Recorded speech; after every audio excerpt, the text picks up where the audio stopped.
Sejam bem-vindos, cabeçudinhos e cabeçudinhas, à nossa segunda aula do Guia de Redação para o Enem.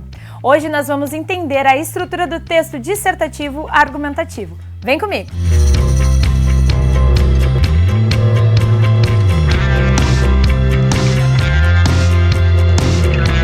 O que é um texto dissertativo argumentativo? A dissertação é uma modalidade de composição escrita em prosa, estruturada em parágrafos que se apresentam em introdução, desenvolvimento e conclusão. Ela apresenta argumentos que costumam tentar defender uma ideia, uma tese, um posicionamento, uma opinião. Portanto, dissertar é debater, exemplificar, argumentar a respeito de um determinado tema. É isso aí mesmo, você entendeu bem. Texto em prosa é diferente de poesia. Deixa para mostrar as tuas habilidades artísticas em outro momento que não seja a redação do Enem. Maia, qual é o objetivo da dissertação? Deixa que eu te explico. Persuadir, convencer o leitor, fazendo com que ele creia em algo, de preferência, a tua tese. Estrutura do texto dissertativo argumentativo. Se liga nessa ideia. A estrutura do texto dissertativo argumentativo obedece a um parágrafo de introdução, 2 parágrafos de desenvolvimento e 1 parágrafo de conclusão. Introdução. Na introdução, você deve apresentar a ideia central, o tema que será abordado no texto. Deve situar o leitor dentro daquilo que será discutido. Desenvolvimento. O desenvolvimento é o núcleo do texto, ou seja, o desdobramento, a parte que apresenta os argumentos que vão defender a sua ideia. Conclusão. A conclusão é a confirmação da tese inicial, ou seja, aquele momento em que você vai concluir a sua ideia, apresentando uma solução, uma proposta de intervenção para o problema exposto. E não esqueçam, se você apresentou uma ideia na introdução, você precisa desenvolver essa ideia durante o desenvolvimento do texto e, na conclusão, apresentar uma proposta de intervenção para ela. O mesmo vale para o caso de você apresentar mais de uma ideia. Quanto mais ideias, mais propostas de intervenção. Fique ligado! Mas Maia, por onde nós começamos o texto? Para escrever um texto dissertativo argumentativo, é necessário observar os seguintes aspectos.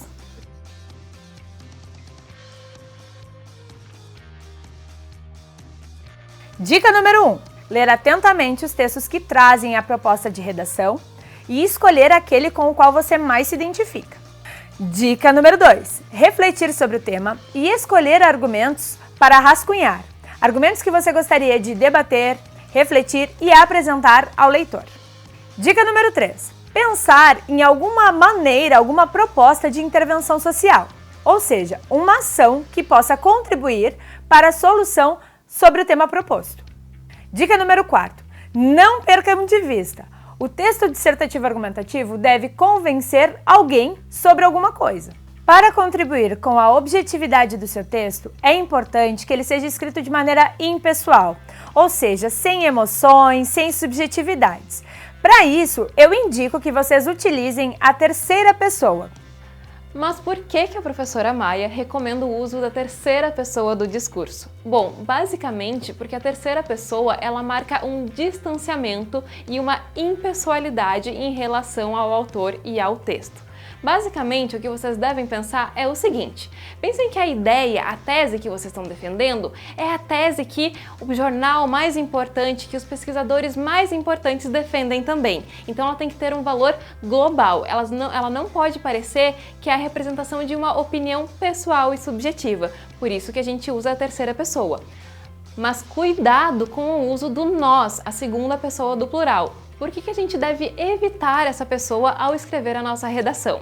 Basicamente, a gente deve evitar ter a nossa subjetividade exposta nos argumentos. E quando a gente fala em nós, a gente está falando de um grupo específico onde eu estou inserido nesse grupo. Ou seja, a minha opinião, por mais escondida que esteja ali dentro, ela faz parte da opinião marcada no texto. Então ele não é tão impessoal assim. E vocês têm que ter isso em mente para convencer o leitor de vocês. Desenrolando a estrutura do texto dissertativo argumentativo. Vem comigo! Para que vocês consigam fixar bem essas ideias, vou explicar novamente. A introdução é composta por um parágrafo onde o autor vai apresentar o tema e a ideia que será discorrida durante o texto, ou seja, aquilo que ele vai defender. O desenvolvimento, elaborado em 2 parágrafos, que desenvolvem argumentos sobre o tema proposto na introdução. Então é ali que o autor começa a se posicionar sobre aquilo que ele está escrevendo. E na conclusão é importante que seja retomado aquilo que foi dito anteriormente e que se faça uma proposta de intervenção para o que foi exposto. Por exemplo, se eu estou falando de queimadas, eu preciso trazer uma solução que seja possível, respeitando os direitos humanos a respeito deste tema. Deu para entender? E agora vamos falar sobre aquilo que é o temor de todas as pessoas que escrevem, o título. Existem duas maneiras de escrever o título de uma redação. É importante, antes de mais nada, lembrar que o título ele não é obrigatório. Você pode escrever a redação sem o título, mas ele também conta como linha para sua redação. Então, para aqueles que têm um pouquinho mais de dificuldade para escrever, é interessante colocar o título sim. Existem duas maneiras de se formular um título. Título com verbo. Importante, ele deve ser iniciado com letra maiúscula e toda a sua extensão deve ser feita com letras minúsculas. E além disso, ele deve levar pontuação. Aí vai um exemplo para você perceber melhor. O que exigem de você? Reparem só, a gente tem início com letra maiúscula, a extensão toda feita em letras minúsculas e a pontuação final para marcar que é um título com verbo. Títulos sem verbos. Os títulos sem verbos, todas as palavras devem ser iniciadas com letras maiúsculas e as demais com letras minúsculas. E aqui não é necessário sinal de pontuação, mas presta atenção. Os conectores, preposições e outros elementos linguísticos entre as palavras não precisam ser maiúsculos, podem ser todos escritos de maneira extensa em letras minúsculas, certo? Aí vai um exemplo para você entender melhor. O uso da razão. Reparem só, a gente tem todas as palavras principais com letras maiúsculas e os conectores, preposições em letras minúsculas e sem o sinal de pontuação. Agora ficou mais fácil entender, não é mesmo? Agora, para que vocês possam entender uma proposta, um texto dissertativo argumentativo escrito de maneira excelente e possam se inspirar nele para construírem os textos de vocês, eu trouxe um exemplo aqui. Observem comigo. Civilidade para uma sociedade honesta. Já no título a gente percebe que ele não tem verbo e que as palavras são grafadas todas com a primeira letra maiúscula e sem sinal de pontuação no final. Seguimos para o parágrafo de introdução. A construção de uma sociedade justa e igualitária requer, necessariamente, um conjunto de regras que, respeitadas, tornam a vida em comunidade mais sadia e propícia à felicidade e satisfação de seus membros. Rousseau, em sua obra O Contrato Social, estabelece que uma sociedade civilizada deve buscar constantemente sua perfeição na elaboração e cumprimento de leis que regulem o corpo social. E é no acordo tácito entre os indivíduos que estas regras funcionarão. Então, na introdução, o autor já deixa claro o tema que será tratado, trazendo uma citação do escritor e filósofo Jean-Jacques Rousseau, que muito pensou e disse sobre a sociedade. Esse tipo de citação passa ao leitor a sensação e a certeza daquilo que está sendo dito e de que o autor tem o domínio do tema que está sendo proposto e analisado na dissertação, pois ele apresenta referências a seu respeito. Ainda na introdução, o autor traz uma possível alternativa de intervenção para garantir uma sociedade justa e igualitária, o respeito ao conjunto de regras para o bom convívio social. Seguimos no texto. Quando uma pessoa fura a fila em um banco, por exemplo, ela não está apenas prejudicando o indivíduo imediatamente à sua frente, mas está sim passando por cima de um acordo comum. Cada um tem sua vez.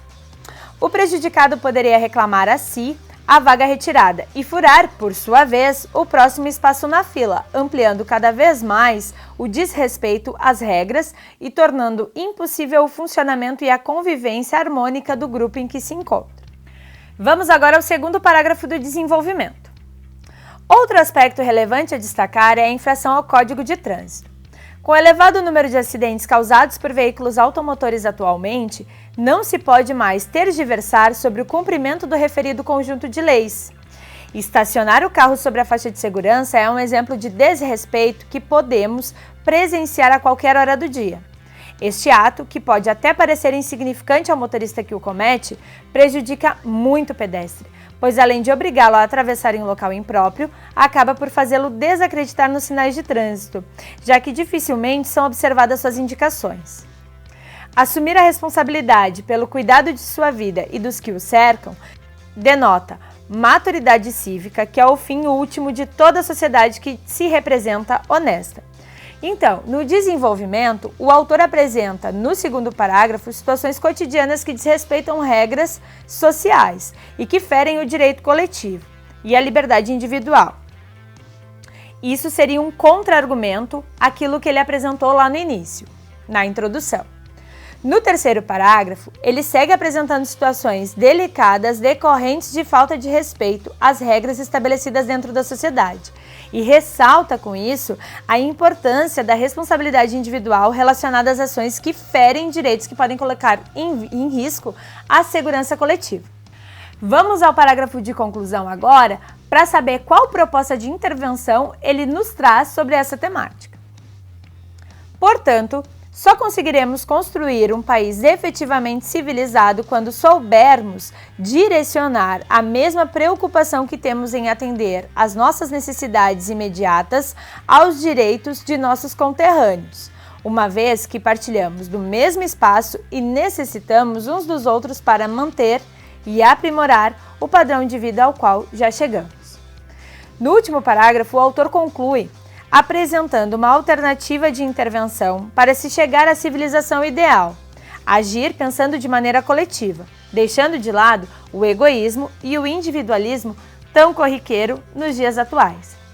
Então, cabeçudinhos e cabeçudinhas, essa foi a nossa segunda aula sobre a redação do Enem, onde nós compreendemos os aspectos relacionados à estrutura da redação. Receita de bolo, né? Introdução, 2 parágrafos de desenvolvimento e conclusão. Bora colocar essa torta pra assar? Antes de sair daqui, não se esquece, se inscreve no canal e fica ligado que na próxima aula tem mais dicas pra gente gabaritar a redação do Enem e tirar aquela nota 1000. E aí, curtindo até aqui? Então, vamos recapitular o que a gente aprendeu na aula de hoje. A gente aprendeu mais sobre os tipos de títulos, a gente aprendeu sobre introdução, desenvolvimento, conclusão e entendeu muito mais sobre o texto dissertativo argumentativo. E para mostrar como eu sou legal, fica aí um spoiler para vocês. A próxima aula vai ser sobre... Eu esqueci do que é a próxima aula. A próxima aula vai ser sobre escrita do texto dissertativo argumentativo. Vocês não vão perder, não é mesmo?